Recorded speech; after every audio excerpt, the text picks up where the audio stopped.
حدثنا آدم قال حدثنا ابن أبي ذئب عن نافع عن ابن عمر عن النبي صلى الله عليه وسلم وعن الزهري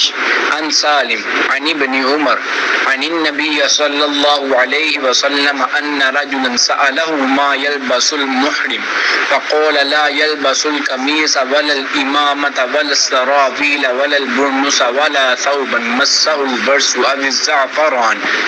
فإن لم يجد النعلين فليلبس الخفين وليقطعهما حتى يكونا تحت القعبين. رحمت للعالمین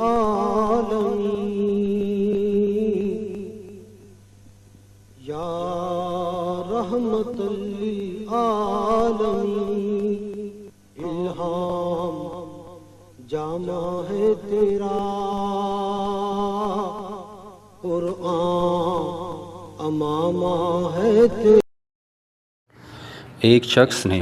آپ صلی اللہ علیہ وآلہ وسلم سے پوچھا کہ احرام باندھنے والے کو کیا پہننا چاہیے؟ آپ صلی اللہ علیہ وآلہ وسلم نے فرمایا کہ نہ قمیص پہنے، نہ صافہ باندھے، اور نہ پاجامہ،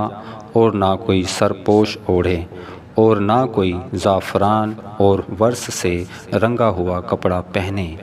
اور اگر جوتے نہ ملیں تو موزے پہن لے اور انہیں اس طرح کاٹ دے کہ ٹہنوں سے نیچے ہو جائیں. صحیح بخاری حدیث نمبر 134. قبضہ